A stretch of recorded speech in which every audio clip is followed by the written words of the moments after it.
ಶ್ರೀಕೃಷ್ಣ ಭಗವದ್ಗೀತೆ ಅಧ್ಯಾಯ 4 ಶ್ಲೋಕ 21ರಲ್ಲಿ ಏನ್ ಹೇಳ್ತಿದ್ರೆ ಕೇಳೋಣ ಬನ್ನಿ. ಕೃಷ್ಣಂ ಒಂದೇ ಜಗದ್ಗುರು. ಡೇ 182. ಶ್ರೀ ಭಗವಾನ್ ಉವಾಚ ನಿರಾಶೀಹಿ ಯಥಚಿತಾತ್ಮ ತ್ಯಕ್ತ ಸರ್ವ ಪರಿಗ್ರಹ ಶರೀರಂ ಕೇವಲಂ ಕರ್ಮಾನ್ ನಪ್ನೋತಿ ಕಿಲ್ಬಿಷಂ.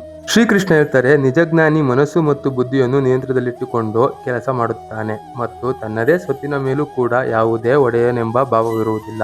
ಶರೀರಕ್ಕೆ ರಕ್ಷಣೆಗೆ ಮಾತ್ರ ಬೇಕಾದಷ್ಟು ಕರ್ಮವನ್ನು ಮಾಡುತ್ತಾನೆ.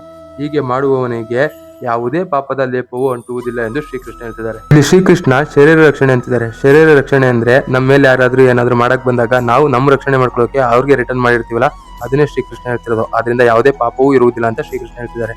ಮತ್ತೆ ಶ್ರೀಕೃಷ್ಣ ತಾನು ತನ್ನದು ಎಂಬುದನ್ನು ಬಿಡಿ ಅಂತಾನೂ ಹೇಳ್ತಿದ್ದಾರೆ. ಏಕಾದಶಿ ಉಪವಾಸ ಇನ್ನೂ ಬಿಟ್ಟಿರ್ಲಿಲ್ಲ, ಅದಕ್ಕೆ ಫಸ್ಟೇ ಅಡುಗೆ ಮಾಡ್ಕೊಂಡು ಆಮೇಲೆ ಮೇಲ್ಗಡೆ ಹೋಗಿ ಯೋಗಾಸನ ಎಲ್ಲ ಮಾಡಿ ಆಮೇಲೆ ಕೆಳಗಡೆ ಬಂದು ತಿಂಡಿ ಮಾಡ್ಕೊಂಡು ಕೆಲ್ಸಕ್ಕೆ ಹೊರಟೆ. ಇವತ್ತು ನನ್ನ ಕೆಲಸ ಇದ್ದಿದ್ದು ಕೇರ್ಪೇಟೆ ಬೆಳ್ಳೂರು ಕೇರ್ಪೇಟೆ ಕೆಲಸ ಮುಗಿಸ್ಕೊಂಡು ರಿಟರ್ನ್ ಮನೆಗೆ ಬಂದು ಊಟ ಮಾಡಿ ಮಲ್ಕೊಂಡೆ. ಸರ್ವೇ ಜನ ಸುಖಿನೋ ಭವಂತು. Good night friends. ನಾಳೆ ಸಿಗುವ. ಬಾಯ್.